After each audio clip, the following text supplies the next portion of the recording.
За Төв аймгийн Эрдэнэ санд сум Point2 компани шараар авсан Никаны талбай.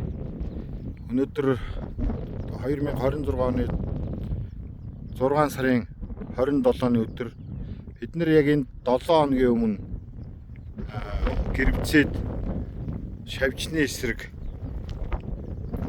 химийн уран хамгааллын хэмжээ авсан.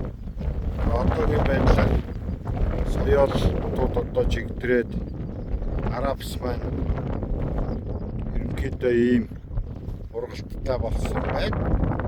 За одоо энэ дээр бид нэр ямар үр дүн харж байна вэ?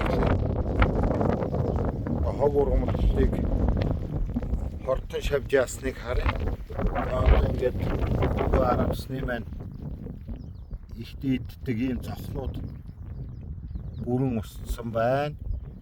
За навч бол ийм байна. Одоо энд яаж яах гэхээр өсөлтийн дээш одоо өсөлтийн цэгнүүд нь үүсч эхэлсэн. Та бүхэн харж байгаа.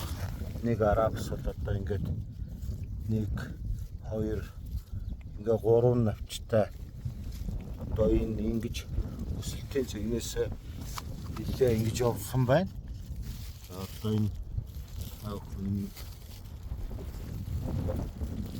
онцыг харж байгаа. Одоо ингээд өсөлтийн цэгнээс ингээд дэш явсан. За хог урмал жишээлбэл ингээд зөөл хүч байна.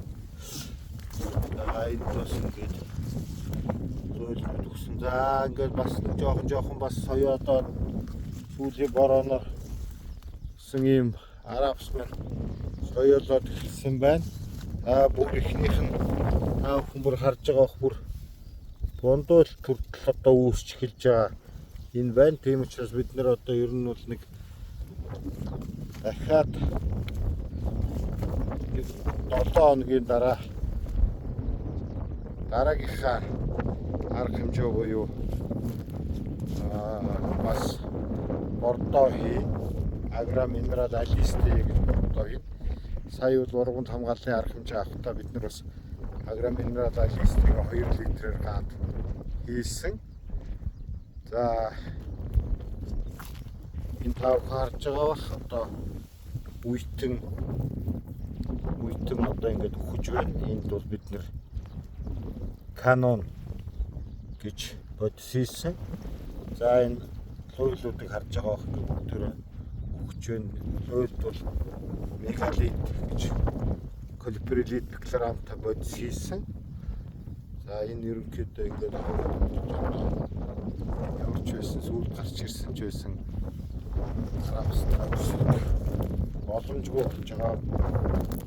Их хэмжээний зөөл урсан байсан. Ерөнхийдөө бид энийг боломжийг ургаж байгаа гэж үзэж байгаа. За энэ дээр хамгийн гол нь бид нар юу хийсэн гэхээр усаа 6 pH-ын 6 болгосон. За энэ бордоонууд хийсэн, бодиснууд хийсэн. За дараагийнхаа бид нэр арга хэмжээг бол өвчний эсрэг арга хэмжээтэй бордоогоо хийхээр ингээд төлөвлөсөн байгаа. За мэдээж одоо өвчин гарах магадлал өндөр байгаа. За хортон шавжвал одоо үндсэндээ байхгүй болсон. Одоо ямар ч байсан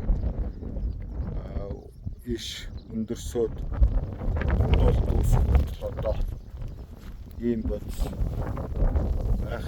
За тэгээд одоо энэ тав харж явах ингээд бондоонууд нь үүсээд ирсэн. Энэний дараа бол Арабс эрчимтэй дээшээ явдаг ийм ургамал. За нэмж хэлэхэд энэ Арабсын энэ нэгдүгээр үндсэн ишин дээр нийт ургацын 11%. За энэ салаалсан ишнүүд дээр нийт ургацын эхний салаалсан ишин дээр 33%. Хоёр дахь салаан дээр нь 33%. Хамгийн сүүлийн салаанаас салаанд явах юм дээр 11% бүрэлдэг байгаа.